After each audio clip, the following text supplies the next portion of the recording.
ಹಾಸನ ಜಿಲ್ಲೆಯ ಹೊಳೆನರಸೀಪುರ ತಾಲೂಕಿನ ಕಬ್ಬೂರು ಗ್ರಾಮದ ಸಮೀಪ ಗಾಂಜಾ ಮಾರಾಟಕ್ಕೆ ಯತ್ನಿಸುತ್ತಿದ್ದ ಮಹಿಳೆಯನ್ನ ಹಳೆಮೈಸೂರು ಪೊಲೀಸರು ಬಂಧಿಸಿದ್ದು, ಆಕೆಯ ಬಳಿ ಇದ್ದ 7 ಕೆಜಿ ಗಾಂಜಾವನ್ನು ವಶಕ್ಕೆ ಪಡೆದಿದ್ದಾರೆ.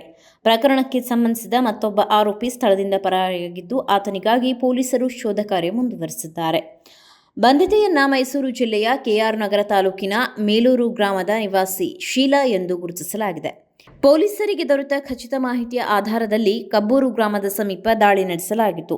ಪೊಲೀಸರ ಮಾಹಿತಿ ಪ್ರಕಾರ ಒಬ್ಬ ಆರೋಪಿ ಕಾರಿನಲ್ಲಿ ಹಾಗೂ ಶೀಲಾ ಸ್ಕೂಟಿಯಲ್ಲಿ ಸ್ಥಳಕ್ಕೆ ಬಂದು ಗಾಂಜಾ ಮಾರಾಟಕ್ಕೆ ಯತ್ನಿಸುತ್ತಿದ್ದರು. ಈ ವೇಳೆ ಪೊಲೀಸರು ದಾಳಿ ನಡೆಸುತ್ತಿದ್ದಂತೆಯೇ ಜಬಿ ಎಂಬ ಆರೋಪಿ ಕಾರನ್ನು ಸ್ಥಳದಲ್ಲೇ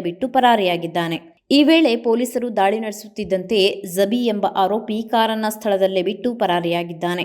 ಸ್ಥಳದಲ್ಲೇ ಇದ್ದ ಶೀಲಾಳನ್ನ ಪೊಲೀಸರು ಬಂಧಿಸಿದ್ದು, ಆಕೆಯ ಬಳಿ ಇದ್ದ ಸುಮಾರು 7 ಕೆಜಿ ಗಾಂಜಾವನ್ನ ವಶಕ್ಕೆ ಪಡೆದಿದ್ದಾರೆ.